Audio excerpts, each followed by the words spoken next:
Hello students. आज पुनः एक नए वीडियो के साथ आपके सामने।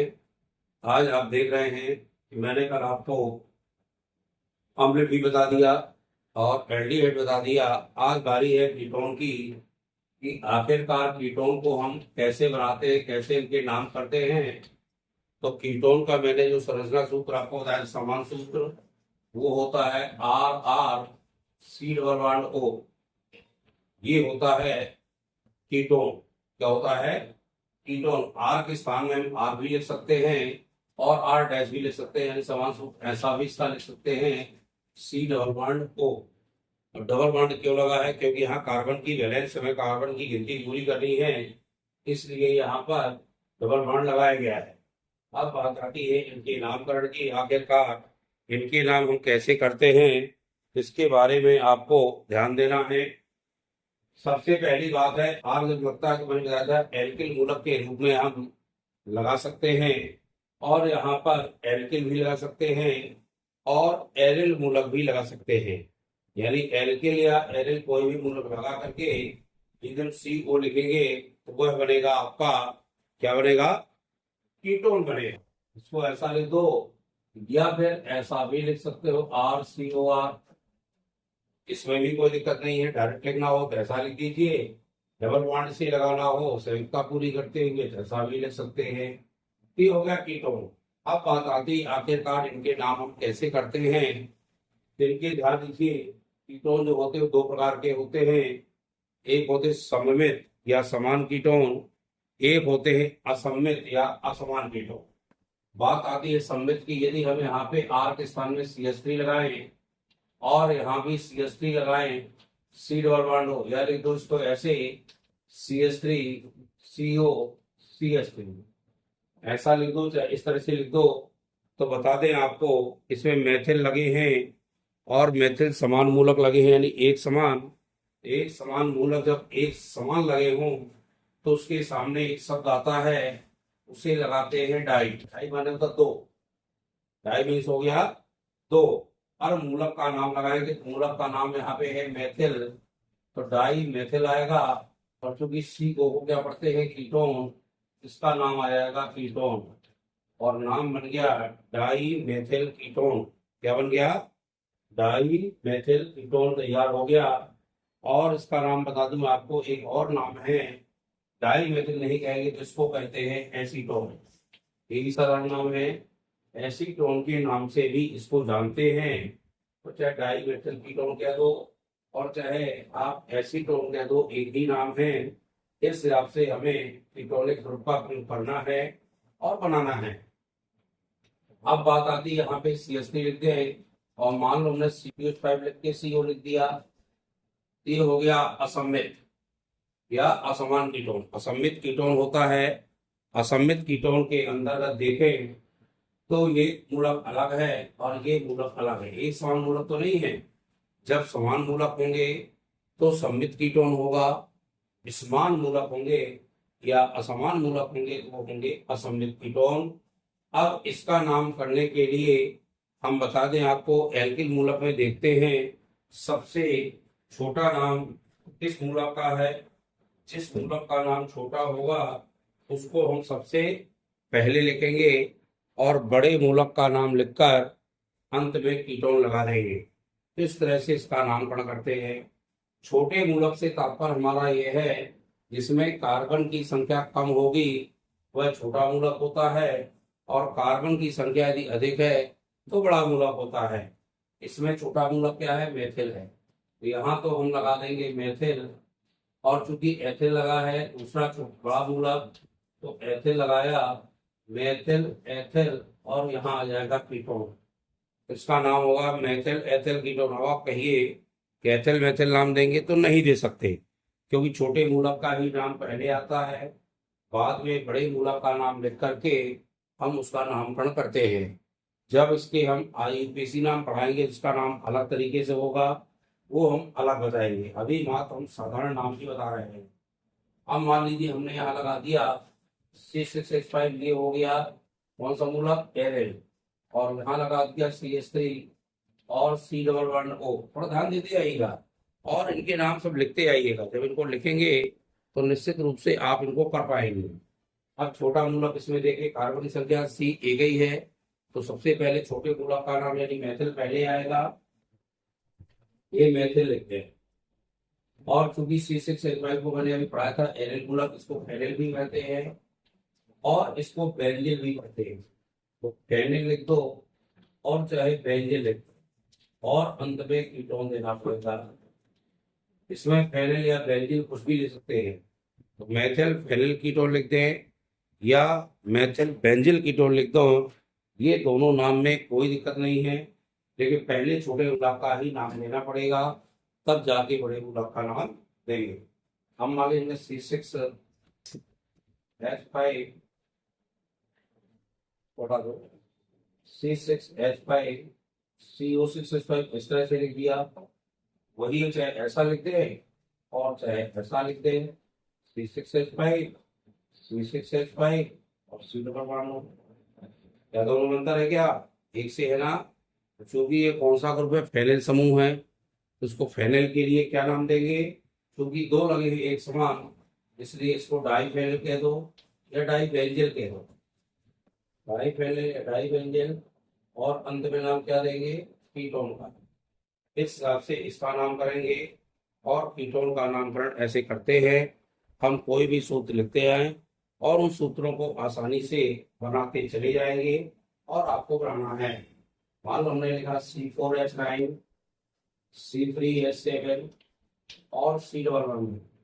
अब ये लोग तो नाम आप बता सकते हैं, आप इनके नामकरण करिएगा और नाम बताइएगा। सबसे पहले आपने देखा यहाँ पर छोटा मूलक C3 है और C3 के साथ जब H7 होता है जिसको प्रोपेल पढ़ते हैं ना, और जब C4H9 के साथ जब होगा तो इसको ब्यूटिल पढ़ते हैं। क्या पढ़ते हैं? ब्यूटिल। इसका नाम पढ़ने के लिए क्या बनेगा? प्रोपेल तो यहाँ पे आएगा और यहाँ लगाएंगे ब्यूटिल, प्रोपेल ब्यूटिल, और अंत में लगाएंगे कीटोन। नाम बनेगा प्रोपेल ब्यूटिल कीटोन। इस हिसाब से हम इनका नामकरण करते हैं और कीटोनिक समूह को ऐसे आपको बनाना है। जब कीटोनिक समूह आप बनाएंगे तो आपको आसानी से ये नामकरण बनते लगेंगे। इसको चाहे किसी भी रूप में लिख सकते हैं, हम ऐसा भी लिख सकते हैं C4H9 CO और यहाँ C3H7। इसमें मत देखिएगा कैसा लगा गया, आपको ये देखना है यदि CO लगा है तो यह कीटोन ही होता है। क्या होता है? कीटोन समूह। ये कीटोनिक के रूप में दिया गया है। कोई भी कीटोन का नाम आए हम इस हिसाब से सूत्र बना करके, सिर्फ मूलक यदि हमारे पास है, हमारे माइंड में मूलक हैं, तो मूलक का नाम लिख करके सीधे कीटोन जोड़ देंगे तो निश्चित रूप से यह आएगा आपका कीटोनिक समूह। इस तरह से कीटोन के रूप में बनाते हैं। कुछ और बता दूं मैं आपको, यदि हमने यहाँ का C2H5 CO2H5, इसका नाम बताइए। हम कहते हैं C5H11 COCH3, इसका नाम बताइए। तो इस तरफ से पहले का नाम क्या बनेगा? सोचिए, थोड़ा सा दिमाग लगाएं। पहले का नाम बनेगा डाई एथिल, चूंकि एथिल दो लगे हैं, एक समान मूलक है, इसको सम्मिलित कीटोन कहते हैं। क्या कुछ कीटोन? सम्मिलित। और इसका नाम बनेगा डाई एथिल और यहाँ लगा देंगे कीटोन।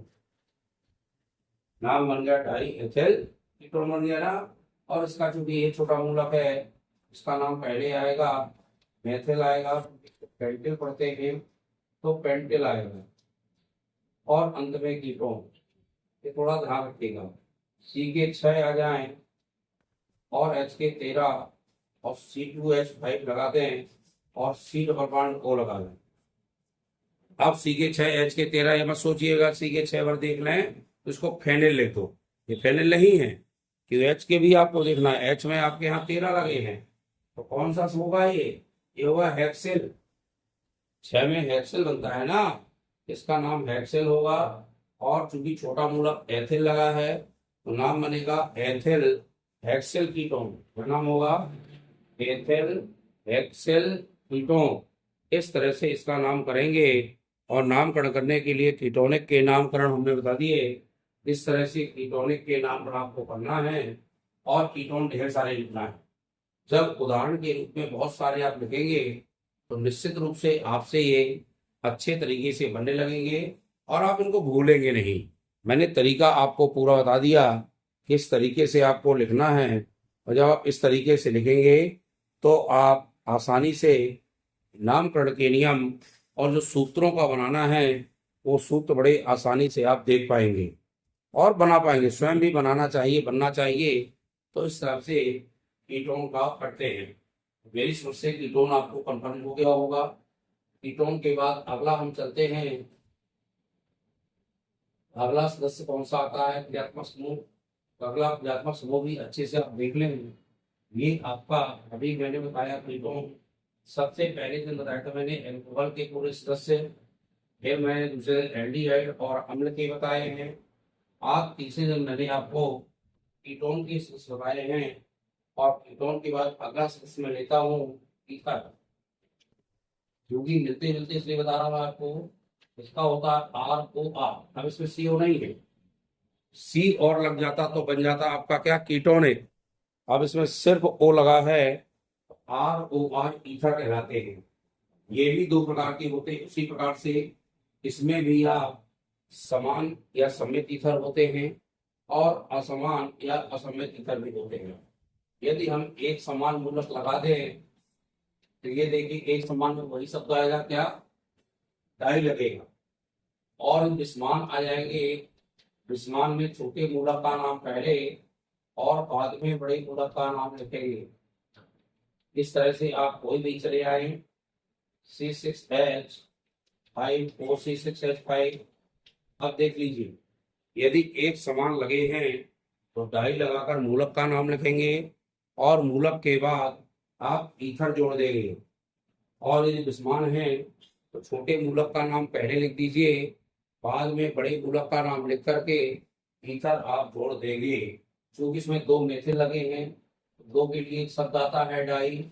ये समान है चूंकि डाई मेथिल, और अंत में ईथर तो जोड़ना ही है, चूंकि ईथर हम सदस्य गुण पढ़ रहे हैं। इस हिसाब से आपको इसको बनाना है। अब देखिए इसमें छोटा मूलक क्या है, मेथिल है, तो मेथिल मूलक का नाम पहले आएगा, बाद में एथिल का नाम आएगा, और यहाँ पे ईथर जोड़ देंगे। ये आपका हो जाएगा मेथिल एथिल ईथर। अब चूंकि क्यों ऐसा हो गया, क्योंकि छोटा मूलक आपका चेंज है और बड़ा मूलक है, दो प्रकार के हैं, तो हमने पहले लगा दिया। अब इसमें ये आपका C6 भी, इसमें भी C6 है, लेकिन समान नहीं है। क्यों? क्योंकि दोनों में हाइड्रोजन संख्या चेंज है। ये तो हेक्सेल है और ये फेनिल है।